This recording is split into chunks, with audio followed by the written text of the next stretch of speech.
그런 모습이 바로 예수님이 갖는 마음이다 라는 얘기입니다. 마치 빌립보 첫머리에서 이야기했던 것처럼 자신이 그리스도 예수의 종 된 바울과 디모데가 여러분들에게 편지합니다 라고 말했던 것처럼 실제로 교회에 있어서 가장 어르신 혹은 지도자 혹은 대표자격인 사람은 사도 혹은 경우에 따라서는 목회자 혹은 그 교회 지도자라고 말할 수 있습니다. 근데 그 지도자가 가져야 될 마음이 바로 예수님의 마음이요. 예수님의 마음은 곧 종이 되는 것이라고 하는 거죠. 그러니까 바울 자신도 예수님의 마음을 본받아서 예수님의 마음을 가져서 자기 자신을 종으로 이해하고 있다라고 하는 얘기입니다. 그래서 원래는 하나님이신데 사람의 모양으로까지 사람으로 자기를 낮추시고 복종하신 것 8절 낮추심과 복종이 곧 그리스도 예수의 마음이다 라고 하는 겁니다. 그러면 이 그리스도의 예수의 마음, 스스로 낮추는 마음, 낮아지는 마음, 죽기까지 복종하는 마음, 이 마음은 소위 말하는 영적 지도자들만 가져야 될 덕목일까요? 아니면 모든 그리스도인들이 가져야 할 그런 신앙적 태도, 관점이 될까요? 당연히 이거는 모든 그리스도인들이 마땅히 이 길을 가야 되는 것입니다. 지도자들만 이 길을 가야 하고 보통 성도들은 이 길 안 가도 된다. 우리는 연약하고 우리는 이제 햇병아리고 믿은 지 얼마 안 돼서 물론 이제 초신자의 경우는 좀 예외로 들 수 있겠습니다만 초신자라 하더라도 기왕 믿음의 길을 들어섰다면 믿기로 작정했다면 예수 그리스도를 믿는다고 한다면 마땅히 이 길을 가야 되는 겁니다. 사실 초대교회로 가면 갈수록 초신자라고 해서 특별히 특권을 주거나 특혜를 줘야 될 것이 아무것도 없습니다. 초신자가 되었던 오래된 신자가 되었던 그들은 그리스도인이라고 하는 자기 정체성을 가지고 살아가는 사람들입니다. 자, 12절 좀 넘어가셔서 보시면 그러므로 나의 사랑하는 자들아 너희가 나 있을 때뿐 아니라 나 없을 때에도 그러니까 사도 바울이 옆에 있든지 혹은 없든지 없을 때는 지금 물론 몸이 떨어져 있긴 합니다만 감옥에 갇혀 있어서 지금 갈 수도 없는 형편입니다. 내가 있든지 없든지 빌립보 교회의 어떤 그런 지도자, 영적 지도자가 있든지 없든지 여러분들은 항상 복종하고 두렵고 떨림으로 여러분들 각자의 신앙을 구원을 이루어 가십시오 라고 되어 있는 거예요. 이게 이제 각자 사실은 구원은 누가 챙겨줄 수가 없죠. 어떤 형태로든 외부로부터 공격이 오든 갈등이 오든 대적하는 사람이 오든 대적하는 어떤 환경들 때문에라도 결국에는 우리가 흔들릴 수 있는데 그때 우리가 누구를 붙잡아야 되느냐. 13절 너희 안에 행하시는 이는 하나님이시니 자기의 기쁘신 뜻을 위하여 너희에게 소원을 두고 행하게 하십니다. 우리 속에서 역사하시는 이가 하나님이에요. 그러니까 하나님으로 인해 우리가 예수를 믿고 신앙생활하게 된 거죠. 우리가 다른 사람들 때문에 우리의 좀 사업을 좀 잘하게 하려고 우리들 자녀가 좀 어떤 신에게 빌어서 복받게 하려고 예수 믿는 건 아니다 그 얘기. 물론 그런 측면도 아주 없지는 않죠. 하지만 기본적으로 우리 안에 행하게 하시는 이는 하나님이시라면 우리가 신앙생활하는 거죠. 어떻든 우리가 예수 믿고 주 안에서 살아가려고 버티는 거잖아요. 그러면 그렇게 하려고 한다면 우리는 신앙 가운데서 예수님이 주시는 마음을 가져야 됩니다. 14절 그러면 우리가 어떤 일을 하든지 원망과 시비를 걸지 마십시오. 그런 뜻이에요. 14절 모든 일을 원망과 시비가 없이 하라 이 말을 또 이제 다른 사람 위주로 우리가 읽게 되면 어떤 사람이 일을 했어요. 남성교회 회장님이 일을 했는데 이 일을 한참 1년 동안 하고 나니까 원망과 시비가 생겼어요. 사람들이 이 구절을 보고 남성교회 회장 잘못하셨습니다. 원망과 시비가 붙었네요. 그렇게 얘기하라는 뜻이 아니에요. 원망과 시비가 없이 하라는 것은 우리가 원망과 시비를 하지 않고 주의 일을 하라라는 뜻이에요. 신앙생활을 할 때는 원망도 생기고 시비도 생길 수 있어요. 시비라고 하는 건 뭐예요? 다투는 거예요. 어떤 일이든지 불평부터 하는 사람이 있습니다. 원망, 불평하는 거예요. 시비, 다투는 거예요. 그러니까 주 안에서 주님에 관한 일, 주님에 관한 사역, 하나님 예수 믿는 사역, 뭐 선교 사역, 봉사하는 것, 교육하는 것, 예배를 드리는 것 사이에서도 우리는 원망할 수 있어요. 물론 불평이 있을 수도 있습니다. 뭐 시비거리가 왜 안 생기겠습니까마는 그런 것들이 우리를 사로잡으면, 불평이 우리를 사로잡고 다투는 것이 우리 가운데 계속 있게 되면 주의 일을 하기가 사실은 쉽지 않아지죠. 어려워지죠. 우리 스스로 넘어질 수 있습니다. 15절 보시면 그래서 너희가 이는 원망과 시비가 없이 우리가 일을 해야 되는 이유가 있습니다. 사람이 하다가 보면 다른 사람에게 상처를 주는 일이 없을 수는 없으나 다른 사람에게 상처 주는 일 하지 마라. 그런 내용이 아니고 여기서는 내가 불평과 다툼이 없이 일을 하라. 이는 너희가 흠이 없고 순전하여 어그러지고 거스르는 세대 가운데서, 우리가 지금 살아가고 있는 세대 자체가 어그러지고 거스르는 세대예요. 뭔가 뒤틀리는 세대가 되는 거예요. 이게 쉽지 않아요. 액면 그대로 다른 사람의 말을 우리가 들을 수 있는 시대에 살고 있지 않습니다. 뭐 우리도 그렇잖아요. 심지어는 자기가 한 말도 나중에 세월 지나면 이게 내가 한 말인가 헷갈리는데, 하물며 부부지간에 이야기를 해도 그런 적이 없다 그러고 나는 들었는데 라고 갈등이 생기는데, 우리가 설교를 해도 설교 내용하고 듣는 사람이 듣는 게 똑같지가 않은데, 우리도 마찬가지예요. 부모님이 아무리 얘기를 해도 자녀가 제대로 못 듣는 일이 얼마나 많아요. 대화라고 하는 것도 사실 쉽지 않은데, 어그러지고 거스르는 세대 가운데서 하나님의 흠없는 자녀로 세상에서 그들 가운데 빛들로 나타내며 살아가는 거예요. 우리가 빛으로 살아가는 거예요. 빛을 내는 거예요. 빛을 내는 것은 불평과 다툼이 흔히들 있을 것 같은 그런 상황 가운데서도 불평과 다툼이 없이 일을 하는 것, 그리고 16절 생명의 말씀을 밝히는 것, 말씀을 붙잡고 살아가는 것, 이런 모습을 그리스도인들이 살아간다면, 오늘 본문에서는 빌립보 교인들이 살아간다면, 그러면 어떻게 돼요? 나의 다름질이 헛되지도 아니하고, 여기서 나의 다름질은 바울의 다름질이에요.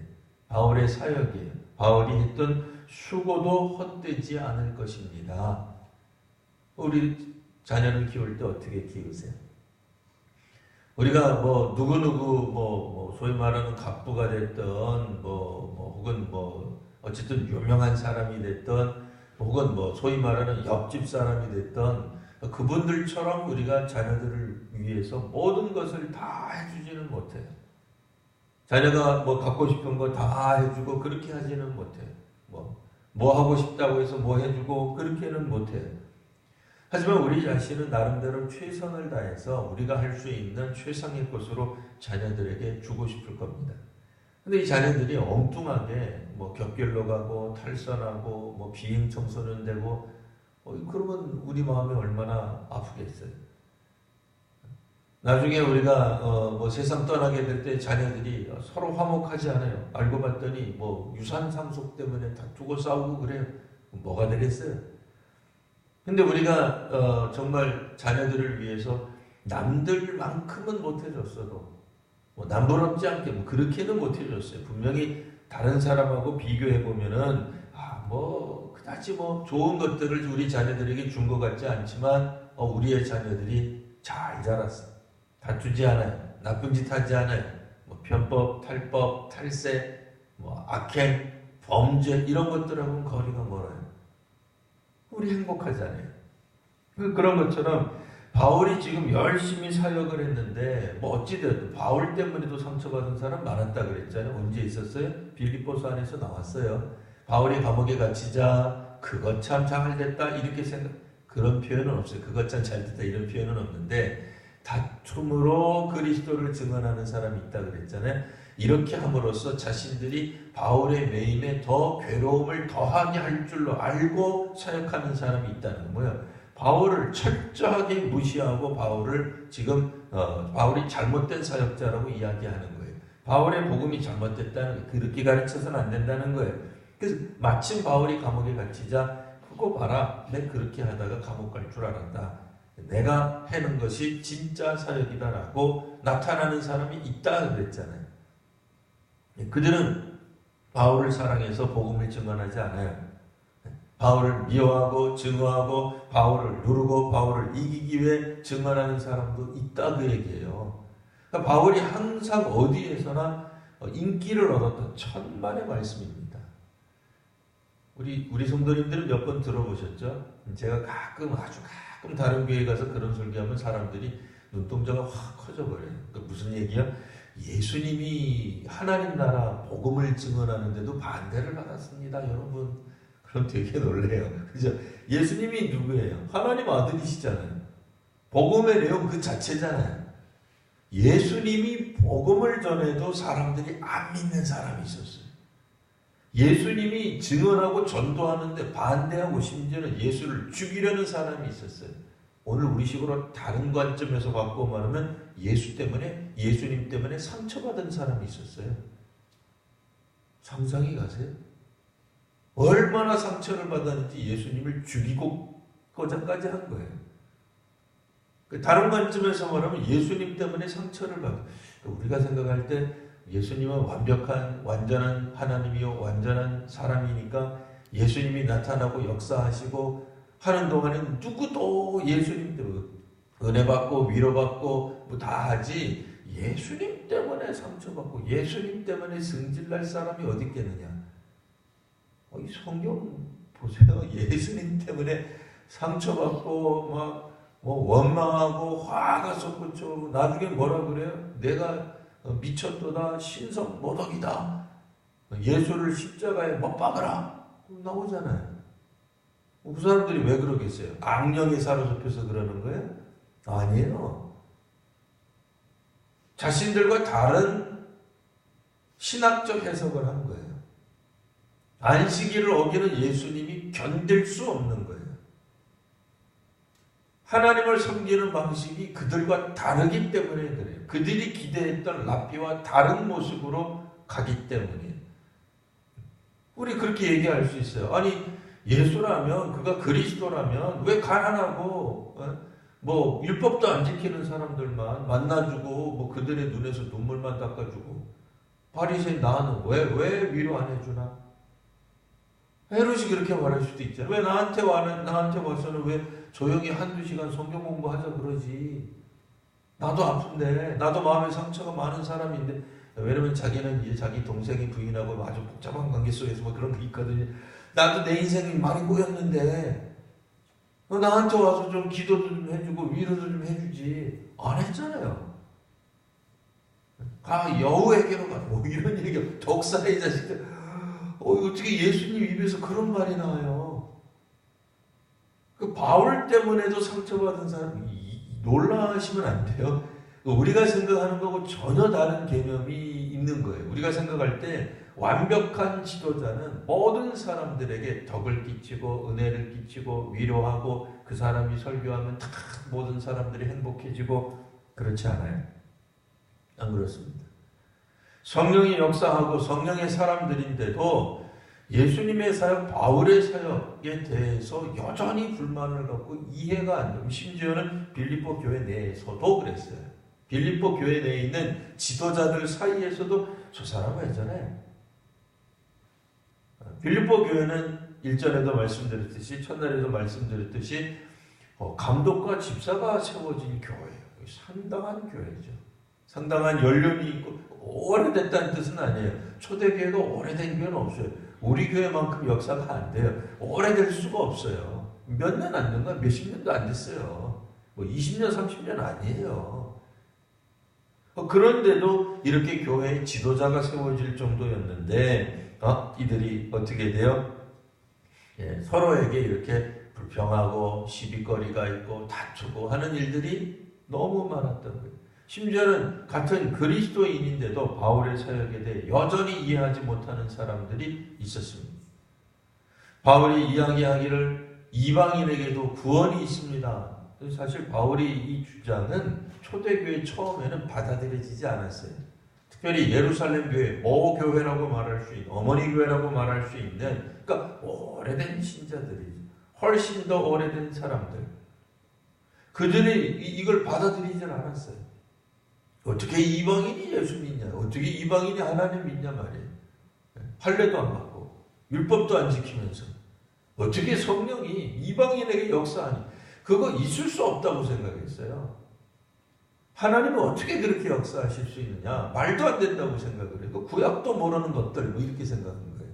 그래서 실제로 예루살렘 소위 말하는 회의를 거쳐서 베드로도 나오고 야고보도 나오잖아요. 바울과 실라만 나오는 게 아니라 회의를 거쳐서 그 거룩한 회의에서 이방인들에게도 하나님이 은혜를 베푸셨다라고 결의를 했음에도 여전히 예루살렘 교회의 어떤 사람들은 바울의 사역지를 쫓아다니면서 회방해요. 반대하잖아요. 잘못됐다고 얘기해요. 바울의 가르침이. 이게 초대교회 안에서 소위 말하는 성령 체험한, 대부분 다 성령 체험했죠. 사도행전에 나오는 방언에 막 이렇게 막 내리는 거 있었죠. 왜 없었어? 다 한 사람들이에요. 그런데도 그런 일이 벌어지는 거예요. 빌립보 교회라고 해서 뭐 그 연장선에 있지 뭐 다른 특별한 교회라고 생각할 수는 없겠죠. 자, 근데 이제 바울이 이야기를 하는 거예요. 그럼에도 빌립보 교회 여러분들이 만일 이 세대 가운데서 하나님의 흠없는 자녀는 뭐예요? 예수의 마음을 갖는 거죠. 예수의 마음은 낮아지는 마음, 겸손한 마음, 종의 형체를 갖는 마음, 생명의 말씀을 여러분들이 붙들고 있다면 나의 다름질은, 나의 사역은, 나의 이 희생은, 나의 숨김은 헛되지 않고 수고도 헛되지 않고 내가 그리스도의 날에 자랑할 것이 있게 될 것입니다. 여전히 빌립보 교인들에 대한 희망, 소망, 사랑을 가지고 있는 표현입니다. 17절, 만일 여러분들의 믿음의 제물과 섬김 위에 내가 나를 전제로 드릴지라도, 요즘 또 잘 안 쓰는 표현이죠. 구약적 표현이죠. 또 전제, 우리가 음식물로도 하나님 앞에 봉헌하는 거예요. 여기서는 이제 포도주 같은 걸로 하나님 앞에 올려드리는 걸 말해요. 포도주도 일종의 곡식을 통해 가지고 나온 소산이기 때문에 우리를 또 이렇게 뭐 음식물도 되고 뭐 여러 가지 것들이 되는 건데요. 이 전제로, 나를 전제로 드린다고 하는 건 포도주 같은 것들이 상징하는 것은 아닌데, 포도주 색이 이제 붉기 때문에 내가 나를 전제로 드린다는 것은 결국은 자기가 피를 흘린다는 얘기예요. 꼭 죽는다는 얘기죠. 자, 여러분들이 믿음으로 살아가고 섬김을 완성하고 또 섬김의 모습으로 살아간다면 이제 나는 우리식으로 말하면 뭐예요? 죽어도 좋습니다. 죽어도 여한이 없겠습니다. 우리식으로 표현하면 그런 표현이에요. 내가 나를 전제로 드릴지라도 나는 기뻐하고 너희 무리와 함께 기뻐하겠습니다. 자, 빌립보서 우리가 기쁨으로 나아가는 겁니다. 바울이 갖는 기쁨은 곧 죽어도 좋다는 믿음. 왜 죽어도 좋아요? 여러분들이 믿음 위에 서서 능히 하나님께서 주신 그 착한 일을 끝까지 수행하고 불평도 없이 시비도 없이 예수 믿는 일에 나선다면 나는 행복합니다. 내가 할 일 다 했다고 생각합니다. 바울이 하는 일이 뭐예요? 비록 내가 감옥에 갇혔어도 어떤 사람은 나를 위로해 주면서 복음을 증언하던, 혹은 나에게 시비거리를 하고 나를 불평하면서 나를 원망하면서 복음을 증언하던, 전파되는 것은 그리스도인이 나는 행복합니다 라고 얘기했잖아요. 빌립보 교인들도 비록 지금 위태롭기도 하고 갈등 가운데 있고 또 힘든 모습으로 살아가지만 여러분들이 믿음 위에 굳건히 서서 담대히 살아간다고 한다면 내 사역은 헛되지 않다고 생각합니다. 빌립보 교회 내에도 여전히 바울에 대해 의심하거나 투정하거나 불평하거나 시비를 삼는 사람들이 왜 없겠어요? 예수님도 그렇게 모든 사람들에게 환영을 못 받았어요. 바울도 말할 것도 없죠. 디모데라고 안 그러겠어요? 초대교회 성도들이라고 어떤 사람이 어떤 공동체에서 100% 지지를 받겠습니까? 그런 사람 아무도 없습니다. 근데 그런 일로 시간을 보내고 또 우리끼리 갈등 가운데 빠져 있으면 세월 다 가버리는 거예요. 사람들이 비교하고 경쟁의식에 빠져 있는 한 아무것도 이룰 수 없습니다. 그 경쟁하는 거에서 완전히 탈출할 수 있는 방법은 우리가 종이 되는 거예요. 너랑 나랑 똑같다 생각하니까 경쟁이 되는 거예요. 비교가 되는 거예요. 우리 모두가 다 사실은 사역자예요. 우리 모두가 다. 우리가 때로는 물론 우리도 위로를 받아야 될 사람이요. 우리도 성경 공부를 또 이렇게 배워야 될 사람이요. 여전히 우리는 배우지만 또한 동시에 가르치는 사람도 되는 거예요.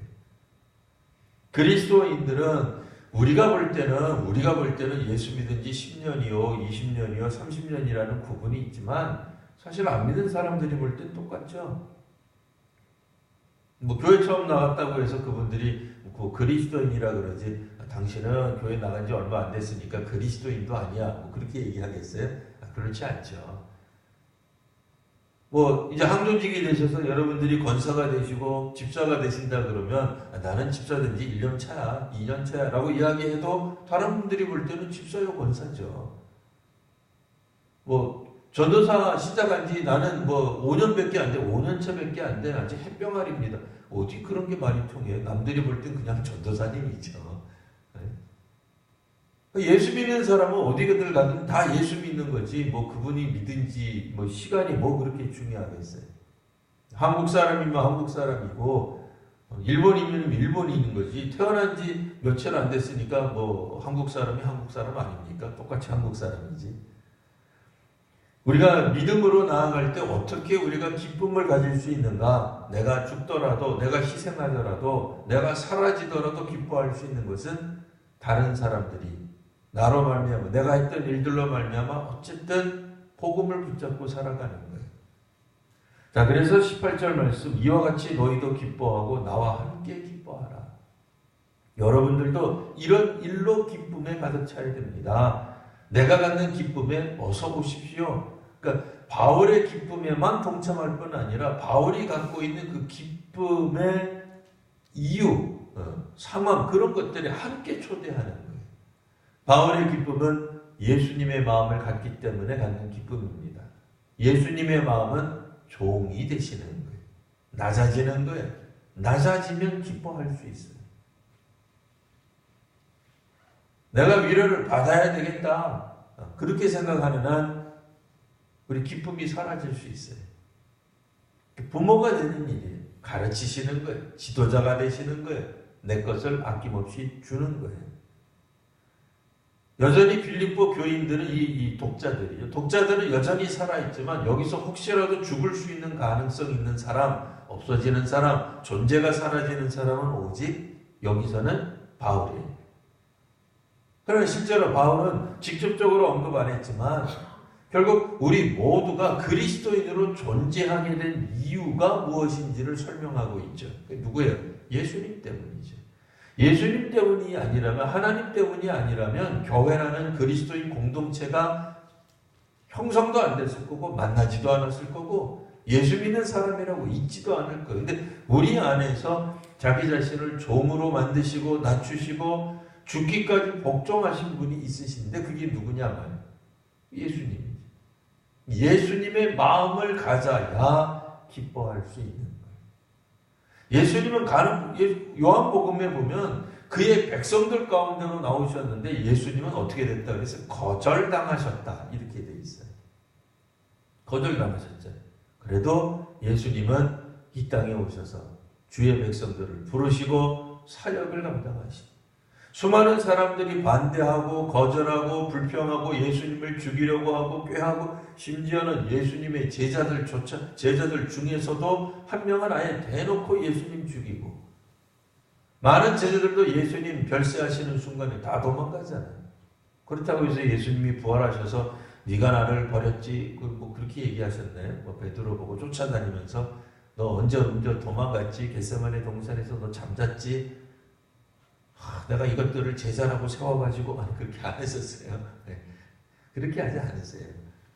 근데 그런 마음, 물론 우리가 예수님까지는 그런 건 아니지만 바울도 그런 마음을 가지고 있기 때문에 로마에 갇혔을 때 로마에 있던 어떤 그리스도인들이 자기 자신을 향해 시비를 삼아도 참아내는 거예요. 문제를 삼아도 참아내는 거예요. 바울에 대한 이해, 배려 그런 거 하나도 없었어요. 아무도 그런 거 안 해요. 누가 그런 걸 해줘요? 우리가 예수를 믿는다라고 하는 것과 어느 정도는 물론 우리도 위로를 받아야 되고 우리도 공부해야 되고 우리도 쉬어야 되고 뭐 그런 게 있어요. 없다는 건 아니에요. 그러나 기본적으로 빌립보 교인들은 지금 처음서부터 복음에 관한 일을 하고 있기 때문에 그들 자신이 일을 하고 있고 사역을 한다는 사람들이거든요. 그렇다고 한다면 이분들이 뭘 가져야 돼요? 그리스도 예수의 마음, 바울이 가졌던 마음, 그 마음을 가질 때 기쁨을 가질 수 있는 거예요. 안 그러면은 기쁨이 사라집니다. 우리 옛날에 배우셨던 거 다시 한번 정리하고 마치겠습니다. 기쁨을 영어로 하면 joy, J-O-Y. 그래서 예수님 먼저, Jesus first. O, other second. 옛날에 다 배우셨을 거예요. 다른 사람은 두 번째, you, why, you third. 당신이 우리가 맨 마지막. 그렇게 생각하면 그걸 자기에게 적용하지 남에게 막 적용하면 안 돼요. 남에게 적용하면 그거는 이제 그 사람을 판단하고 또 그렇게 하는 것밖에 되지 않습니다. 기본적으로 자기 자신에게 한번 적용해 보십시오.